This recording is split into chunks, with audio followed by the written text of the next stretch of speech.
Make it through one of the world's toughest training courses and you too could become a commando. These young men have just joined the Royal Marines. Each wants to be a commando, to wear a green beret. They are trying to pass what is believed to be the longest and hardest training and selection course any fighting man can endure.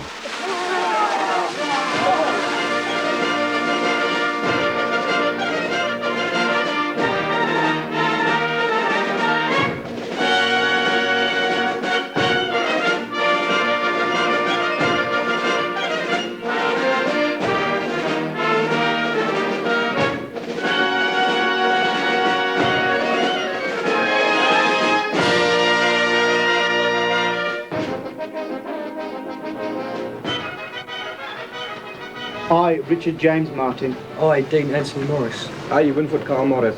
I, Neil James Harrison. I, Andrew Michael Glanville. I, Philip Mancini. I, Robert George Webb. I, Jason Patrick McKim. I, Gary Crispin. Swear by Almighty God. Swear by Almighty God. Most Royal Marines get their green berets as a result of joining up and passing through the strict training program, which includes a week of 4 relentless and body-breaking commando tests.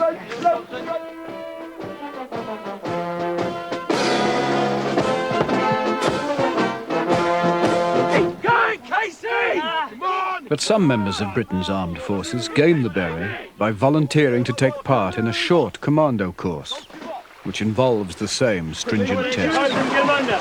Get him down. Get him out, help him up. Leg up, feet down. Get your left arm higher. We get a lot of people join that, in my opinion, haven't got a clue what they're coming into.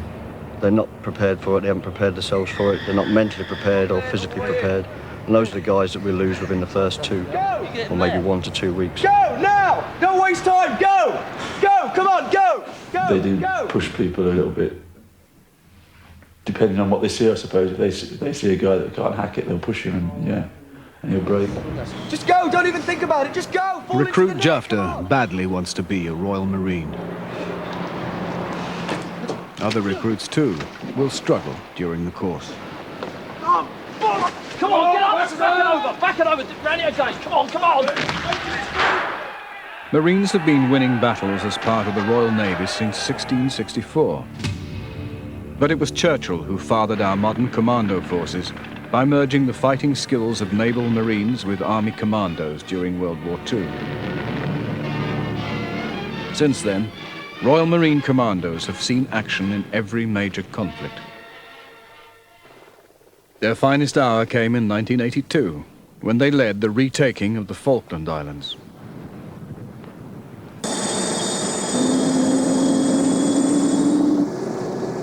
The Royal Marines are unique amongst British fighting forces. They are thoroughly trained in jungle warfare.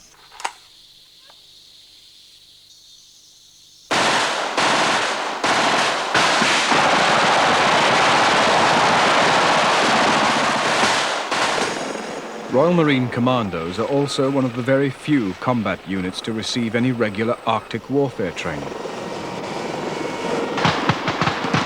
Weapons free, all heroes are enemy, Victor 1-0 to my now.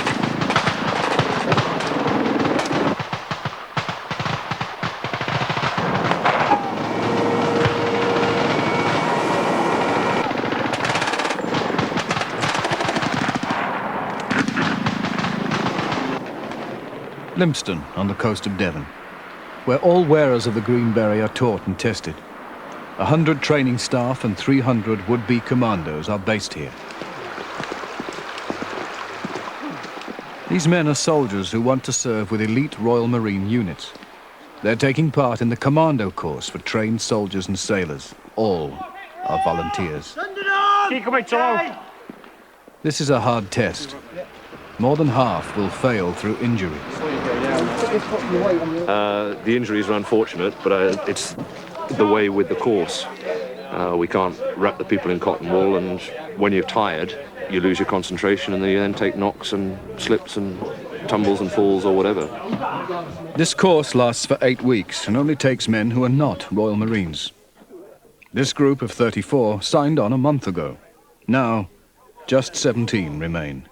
They are known as the All Arms course. If the men are here, if they've been accepted into the Royal Marines, I will train them. If they want to be trained, if they've got the mental attitude, the determination, the resilience to get through, if they make it to the end, they'll get a green beret. If they can't, they won't get a green beret. Right. If you look up, Corporal Driver will give you a demonstration then. Dartmoor, and the surviving members of the All Arms course are learning about ropes. The Royal Marines call this the death dive. Go!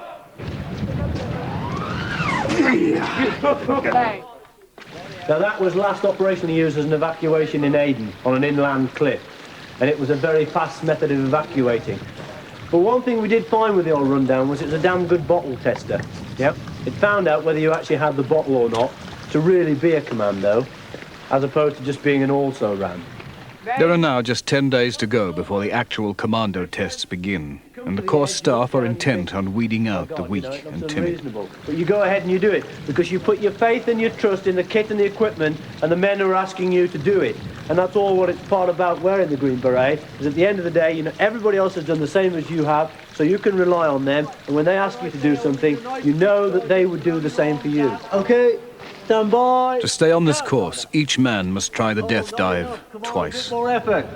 No, not enough. You wouldn't save a penalty. Stand by. Let's go.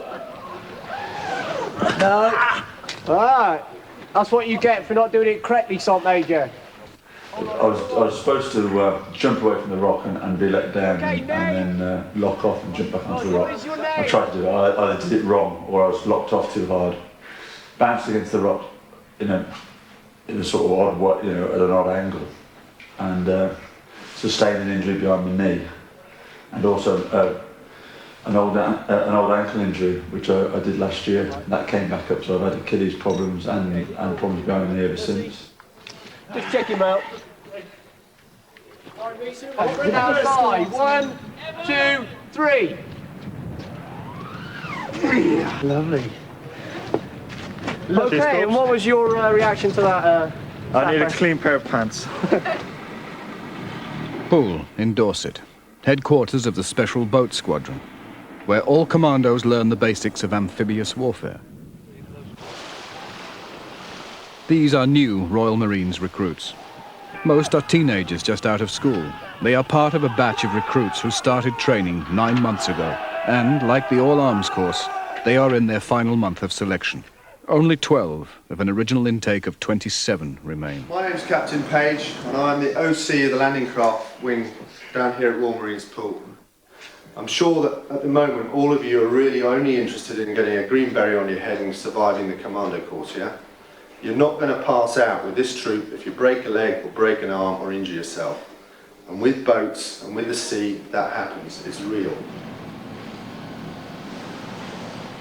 It is, without doubt, the Corps' most important SQ, because it is the only one that we as Royal Marines do and no one else does.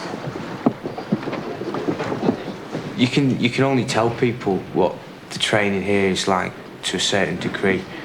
You could never understand what it's like unless you actually come here and do it yourself. But it's unbelievable that what people go through. People say, what's it like, what's training like?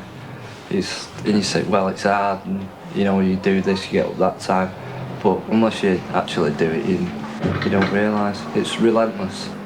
These are fast assault boats called rigid raiders. This is the first time these men have tried them. The difference between how we view you and the Army, it takes the parachute regiment 4 weeks to learn to jump out of an aeroplane. Now that doesn't take the brains of an archbishop, it's a pretty basic thing. There's the door and you fall down. That's their expertise. We expect you to hoist in a whole different variety of skills, a different craft in only 2 days.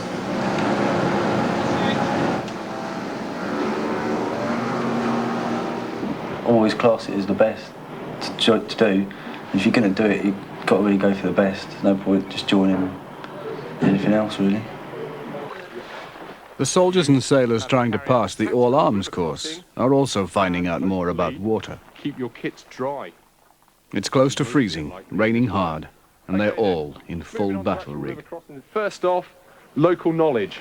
For instance, Are they piranha infested? Okay, you may all laugh and giggle. However, if you're working in tropical climates, things to bear in mind, if there is hostile fish, so to speak, in the rivers, alligators, crocodiles, etc. Okay, it's a very serious point if you think about it. Speak now or forever drown. Okay, bearing in mind if you're doing this in the jungle or any tactical situation, you would actually change only half of your body at one time. Right, when we're finished, you come and see me, yeah? I told you not to use that black bag. Stop, Mr. Dobson. Thank you. We just go across with crossed fingers, shall we? Yeah. Is everybody happy? Is everybody happy? Lying bastards. Good. Pouring scorn on men at the very limit of their endurance is intended to test as well as torment. Think about tactics. You want to be behind it, one hand on the weapon. Kick him with your feet. You're not moving anywhere. Well, because you've got that stupid bag. Everybody's got different strengths and weaknesses. I mean, if they're a bad swimmer, a lot of people do tend to struggle on a river crossing. However, they can still be sort of a good man when it comes down to field work. But I mean, we always assess them just to see really what they're made of. So that's what we want to do at the end of the day. Oh dear, that wasn't walked through very well. Oh dear, how sad, never mind, what a pity. Right, don't crowd the shore, move to one side. Think about it. These men are now paying the penalty for not listening to their instructors. Come on, then. Right, come on then, bit of determination. I know you're cold. Get your kit back to your preparation area. Get into your warm kit. Right. Whose kit is thoroughly soaked? Okay, preparation. I told you 4 times to work in pairs. If you worked in pairs to start with, your kit would have been properly secured. However, you thought you'd do it all on your own, and like your kit is wet. If you don't, then as you can see the Sergeant Major there, got soaking wet combat trousers. No giggle, no joy. Despite the corporal's good humour, mistakes get punished. Get the old fingers going, sir. I think one of the problems is that a lot of the guys that come on the course aren't ready for that sort of level. Normally, if you go on a course, certainly in the army, you'll go on and the job of the team or the organisation is to get you through and they'll nurture you through. However, on this course, you come on the course and it's up to you, entirely up to you. And I think mentally a lot of the guys aren't ready for it, and that's the problem. They can go off at any time. There's no pressure for them to stay. The team aren't really bothered whether you stay or go. And I think a lot of the guys aren't ready for that. We show them how to do it correctly, and then obviously they are rushed slightly, as is part of life. And then they can see from that if they don't get it right, it will get wet. As it is now, they're away off to Oakhampton camp, so they can dry their kit out during the evening for tomorrow and that. However, on the final exercise and subsequent exercises, they're going to be in the field for a week, and the kit will stay wet.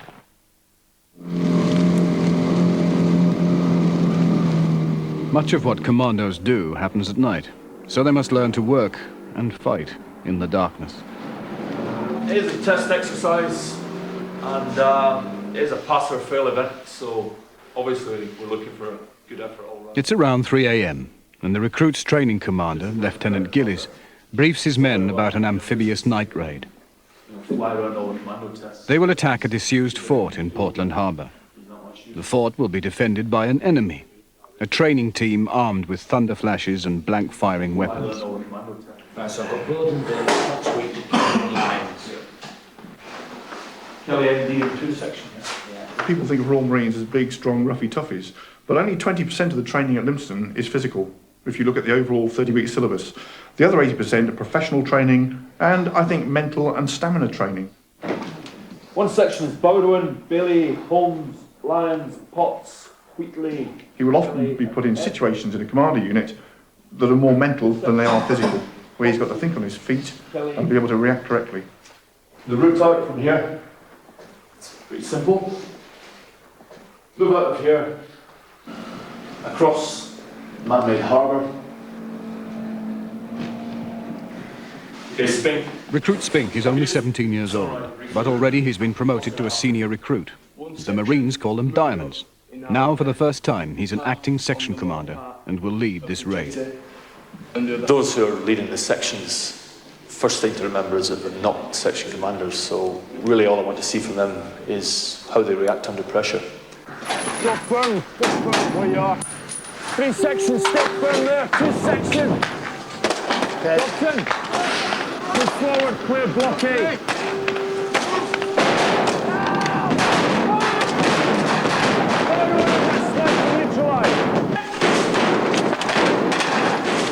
I hope they'll all get through, and it's really my job to make sure as many get through as possible, because to get to this stage in training, these should all be good blokes, and really, in some respects, it's my failure if they fail, if you like.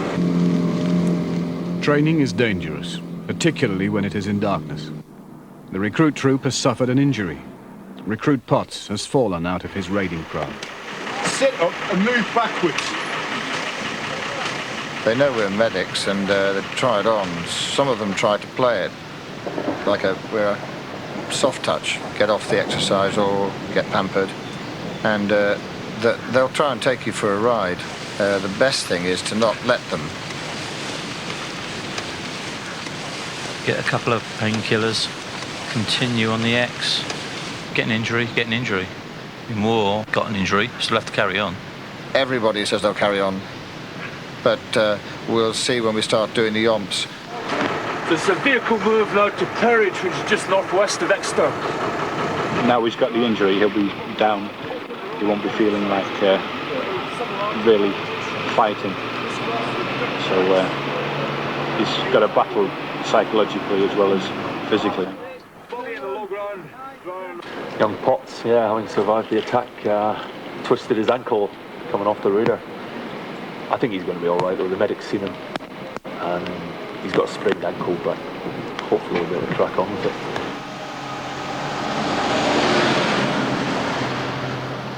Travelling back to base in a 4-ton truck usually gives the recruits a chance to rest. But this time the training team have other ideas, a surprise ambush. Right, go! Pick up any kit! Pick up that Bergen and move! On it! Down there. Finished the raid on a bit of a high, tend to relax a bit, and then there's the transport, the move on the roads. So start to doze off the transport, they've got their sleepy heads on, and they really just need a bit of a shake, a bit of a waking up, and that's all really that was designed to do. Drop your kit! On the fence at the bottom. Get a main drop there, your section, cover path for speed to come down. And start moving, come on! Down, right? Someone started firing at us, so it were an ambush on our lorries. So really, I started to put in an attack, but the team decided to get us out there as quick as we could. You've got to expect it, but you normally not expecting it when it happens. The recruits are now being constantly assessed. A mistake here can mean missing out on the final commando test. First of all, they got no kit on in the back of the wagon. A lot of them were sat around without fighting order on. You should never be away from your fighting order, even though you're on the back of a wagon. You should always have it on you, because that's the sort of thing that can happen. It took a good sort of 2-3 minutes for any sort of command and control to establish, which is a bit slow. Those who want to wear the green beret now face an uncertain few days. 48 hours on Dartmoor in extreme weather, with the constant threat of expulsion from the course if they don't match up to expectations. I'm here today to brief you on Arctic troop drills on the Royal Navy's Sea King Elsewhere, Commando helicopter. the all-armed soldiers are learning about helicopters for the first time. Helicopters coming in bound to you. First thing you've done is made... Commandos now use them almost as much as boats. So you pick an area that is quite suitable for that helicopter to land into. Well, no, I mean, it's an 8-week course. You could do the tests in 4 days. And the 8 weeks, we aim to give them an insight into infantry skills. At the end of the day, they're going to go to commando forces and they're going to be supporting us, the Marines at the front line, and they have got to understand what the guy at the front end has got to go through, which in turn will help them to understand how important their support is. These men are being taught special skills. This is not a time for aggression or shouting. Like the recruits, if the all-arms don't come up to scratch now, they won't even be allowed to take the commando tests. Well, they're told on day one that it's not about passing the tests, and they're told that they will not pass the course if their soldiering skills are not up to standard. We've found, I'm talking from experience, that the standards that they are at when they reach CTC are not good enough. They're not up to our standards, and it's our job to bring them up, tone in their soldiering skills, tone up their field craft, feed in some commando skills in there, and then finish with the end product. Right, these are orders for an ambush task for tonight. Troop ambush task. It'll soon be midnight, and the commander of the recruit course is planning an ambush, which will be sprung at first light. If we get enemy coming through, rapid tugs in the comms cord by the... Once again, the teenager, Spink, is in charge. At which point should alert Spink in the middle. When you've got them within arcs, slap the gunners either side, open fire, at which point the rest of the killer group should open fire.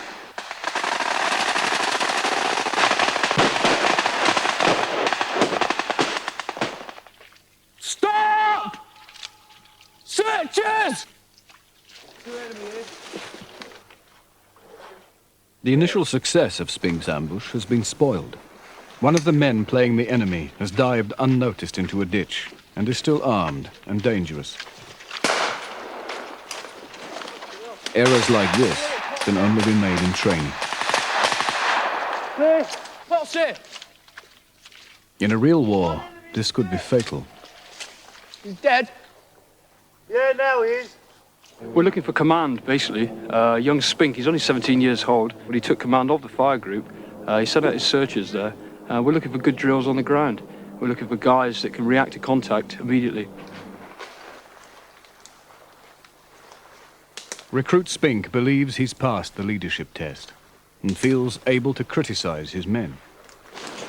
Not bad, some personal drills on individuals' points were a bit relaxed, so it sort of brought the whole standard of it down, but things like initial firepower went quite well, so maybe communication should have been a bit there.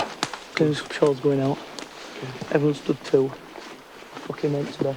Spink's self-satisfaction, however, isn't mirrored by his training team. Get clearance patrols out. You should realise you're reoccupied. Yeah, nobody's been here all night. Clearance patrols out and get your sentries out. Okay. And crack on with your work routine. Yeah. The recruits of 638 Troop are at their lowest ebb, exhausted. Just the moment for Lieutenant Gillies to shake any complacency which might have crept in. Overall, it went smoothly. Good control from the section commanders and the troop commander, Spink. However, where it fell apart was individual skills. The problem there, we got bunching. As soon as it got a bit dark in these forest tracks, people start to get scared. I don't know what. Human nature, I suppose. Gets a little bit dark. You start to close up your front, you lose the guy ahead of you. The ambush itself, as I say, we moved in there, not a problem.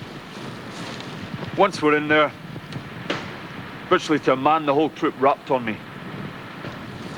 The corporals visited you various times throughout the night, and I reckon 80% of you at any one time were asleep, which is just not on. In about 4 weeks' time, hopefully you'll all be in units.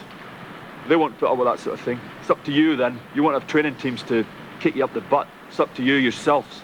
Have a bit of pride in yourselves. Okay, quick scan.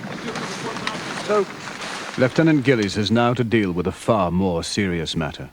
During the night, recruit Snazel took someone else's rifle.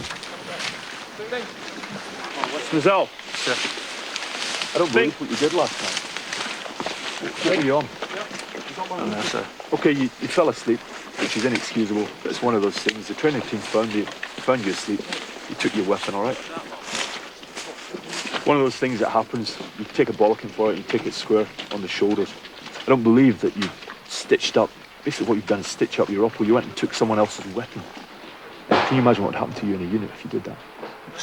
There's no place in the Marines for blokes that shit on their opals, basically. Next week on Commando, is Snazel's attempt to win a Green Beret over? Will he be charged? And will these soldiers on the all-arms course fail this sudden death battle test? Gotta keep working.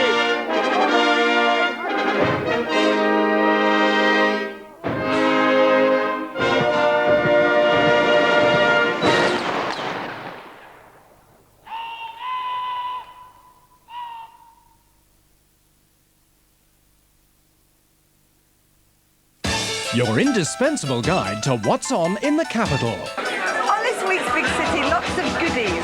Including where to get a good laugh. Where to find some romance. Where to get knocked out. And where to find some extraordinary Japanese cartoons. What's Big City? Thursdays at 11:10 on Carlton.